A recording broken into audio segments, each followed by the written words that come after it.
Have you ever walked into a place where you knew you didn't belong, but you went anyway because you refused to let anyone else define the limits of your dreams? Have you ever been looked at like you were somehow less deserving of hope, less worthy of imagining a better life for yourself and the people you love? If you have, then what I'm about to tell you is going to hit you right in the heart, because this story is about the courage it takes to dream when the world tells you to be realistic, and about what happens when the right person witnesses cruelty and decides to respond with overwhelming kindness. I'm talking about a day that started as the most humiliating experience of my life and ended up becoming proof that miracles don't just happen in fairy tales. This is about standing in $1 million house with holes in my shoes and love in my heart, watching wealthy people laugh at me for daring to imagine that someday my son might have his own bedroom. It's about a real estate agent who treated me like I was wasting his precious time, and about the quiet man in the corner who saw everything and decided that sometimes the best way to fight cruelty is with generosity so overwhelming it changes lives forever. If you've ever been judged for dreaming bigger than your current circumstances, if you've ever been made to feel small by people who think they're better than you because of their bank account or their zip code, if you've ever wondered whether good people with real power actually exist in this world, this story is going to give you chills. What happened to me and my 8-year-old son Tommy proves that angels don't always announce themselves with trumpets and halos. Sometimes they show up wearing ordinary clothes and carrying extraordinary hearts. Hit that like button right now if you believe everyone deserves to dream, regardless of what they're wearing or what car they drive. If you believe that treating people with dignity shouldn't depend on their ability to afford what you're selling. And if you want to hear more incredible stories about hidden kindness, karmic justice, and the amazing ways that good people use their success to lift others up instead of keeping them down, subscribe to this channel, because these stories will restore your faith in humanity. What I'm about to share with you changed my entire life in ways I never could have imagined. It's about learning that sometimes, when we're brave enough to chase our dreams, despite the obstacles, the universe has a way of making sure the right people are watching when we need them most. My name is Jessica, and 3 years ago, I was a woman who had lost everything except my son Tommy and my determination to build us a better life. I was 29 years old, recently divorced from an abusive marriage that had left me with nothing but bruises, debt, and a beautiful 8-year-old boy who deserved so much more than what I could give him. We were living in a tiny one-bedroom apartment in a neighborhood where sirens were the soundtrack and broken glass sparkled on the sidewalks like dangerous confetti. Every morning, I'd wake up at 5 to get ready for my job as a waitress at Murphy's Diner, where the coffee was strong, the tips were small, and the customers treated me like I was invisible. Tommy would stay with Mrs. Chen, our elderly neighbor, who watched him after school for $20 a week that I could barely afford but desperately needed. Some nights, after Tommy fell asleep on our pull-out couch that served as his bed, I'd study for my real estate license by the light of my phone, because the lamp had broken and I couldn't afford to replace it. But I had this dream, this vision that kept me going through the double shifts and the exhaustion, and the nights when I'd cry quietly in our shared bathroom so Tommy wouldn't hear. I dreamed of giving him his own bedroom, his own space where he could spread out his drawings and build his Lego sets without having to clean them up, so I could unfold the couch. I dreamed of a neighborhood where he could ride his bike without me worrying about what he might see or who he might encounter. So on weekends, when other single mothers were sleeping in or doing laundry, I would take Tommy to open houses, not because I could afford anything we saw,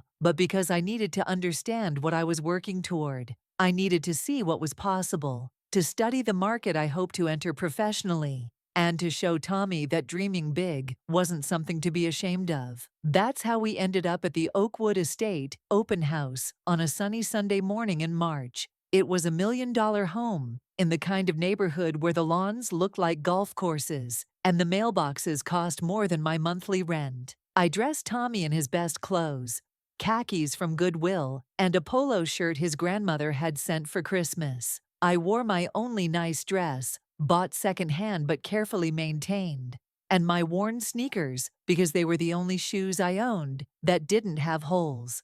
Walking up that perfectly manicured driveway, with Tommy's small hand in mine, I felt every eye in the neighborhood tracking our progress. The other visitors to the open house looked like they'd stepped out of a luxury magazine. Women in designer heels clicking confidently across the marble entryway. Men in expensive suits discussing market trends and interest rates. Their cars were lined up like a luxury auto show. BMWs, Mercedes, a Tesla that probably cost more than I'd earned in the past 3 years combined. The real estate agent, Bryce Wellington, greeted each wealthy couple with the enthusiasm of someone who could smell commission checks. But when he saw Tommy and me approach the front door, his smile faltered like a light bulb losing power. He looked us up and down with the kind of expression you'd give someone who'd accidentally wandered into the wrong event, his eyes lingering on my worn sneakers and Tommy's two small khakis. "Good morning," I said brightly, trying to project confidence I didn't feel. "We're here for the open house." Bryce's professional smile returned, but it was different now, colder, more mechanical. "Of course," he said, though his tone suggested we were anything but welcome. "Just so you know, this property is listed at $1.2 million, and we're only considering serious offers from pre-qualified buyers." I felt heat rise in my cheeks, but I kept my voice steady. "I understand. I'm actually studying for my real estate license. So I'm here to learn about the market and see what homes in this price range offer." It wasn't a lie, but it wasn't the whole truth either. The whole truth was that I was a dreamer who wanted to show her son that beautiful things existed in the world, that someday we might live somewhere with more than one room and windows that weren't barred. As we followed the group through the house, I could hear the whispers starting. A woman with perfectly styled blonde hair and jewelry that caught the light like tiny suns leaned toward her husband. "Some people just don't understand boundaries," she said, loud enough for me to hear. "This is for serious buyers, not tourists." Her name tag read Victoria Ashford, and she looked at Tommy and me like we were somehow contaminating the space simply by breathing the same air. Tommy was oblivious to the hostility, his eyes wide with wonder as he took in the soaring ceilings, the crystal chandelier, the kitchen that was bigger than our entire apartment. "Mama," he whispered, "it's like a palace." The tour continued through rooms that felt like movie sets, a library with floor-to-ceiling bookshelves, a master bedroom with a fireplace, a backyard with a pool that sparkled like a jewel. Tommy's excitement was infectious, and despite the cold stares and whispered comments, I found myself genuinely curious about the craftsmanship, the architectural details, the way natural light flowed through each space. I asked questions about the hardwood floors, the crown molding, the smart home technology, partly because I was studying real estate, and partly because I genuinely wanted to understand what made a house worth over $1 million. But my questions seemed to irritate Bryce more with each room we visited. When I asked about the property taxes, he sighed audibly.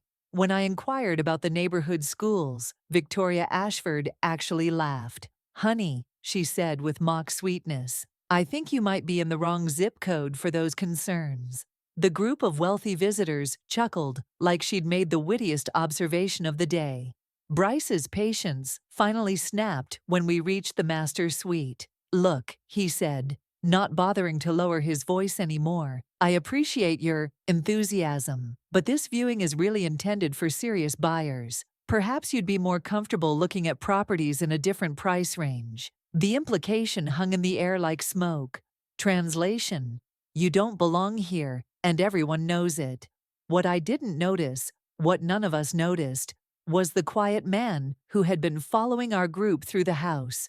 David Chen looked completely ordinary, mid-40s, wearing khakis and a simple button-down shirt, the kind of person who blended into any crowd. He'd arrived in a modest SUV and introduced himself to no one. content to observe from the edges of our group. If anything, he looked more like a middle-class dad than the wealthy investors Bryce was courting. But David was watching everything. He saw Victoria's cruel smirks, heard Bryce's dismissive tone, witnessed the way other visitors stepped away from Tommy and me, like poverty might be contagious. What David didn't reveal, what none of us could have guessed, was that he was worth $3.8 billion, that he owned tech companies and real estate portfolios across 3 continents, and that he'd driven to this open house in his oldest, most unremarkable car, specifically because he'd learned long ago that people's true characters emerged when they thought no one important was watching.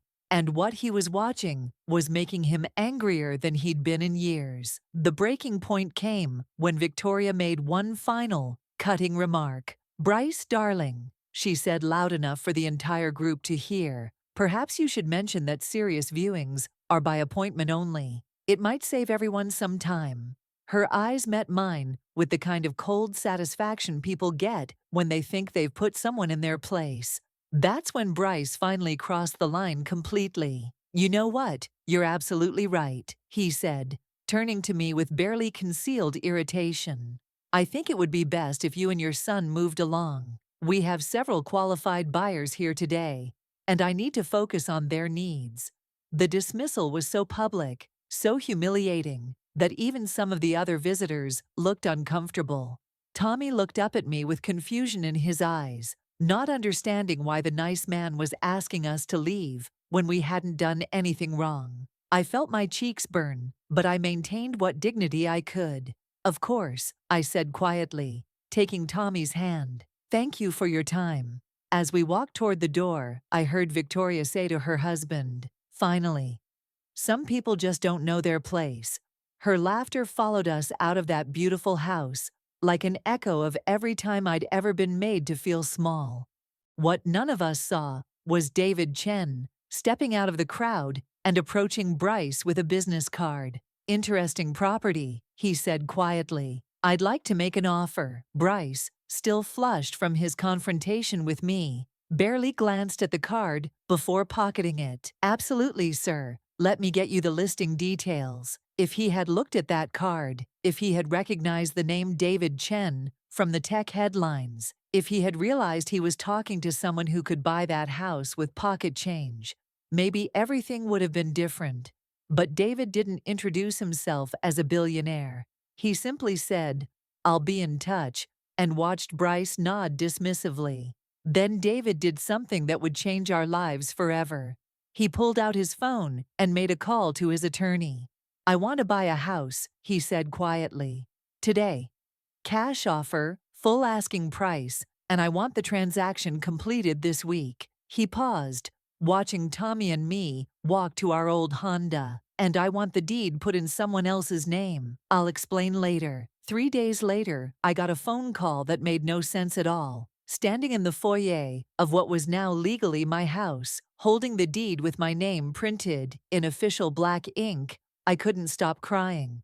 Tommy was running from room to room, shouting, "This is my house. This is really my house," while David Chen sat quietly in the living room, watching us with the kind of satisfaction that money truly can't buy. The man who had witnessed my humiliation had responded not with pity, but with the most overwhelming act of kindness I had ever experienced. David explained that he'd built his fortune from nothing, that he remembered every slight, every dismissal, every time someone had treated him like he didn't matter because of his clothes, or his car, or his accent. He told me that watching Bryce and Victoria treat Tommy and me with such cruelty had reminded him why he'd worked so hard to become successful in the first place.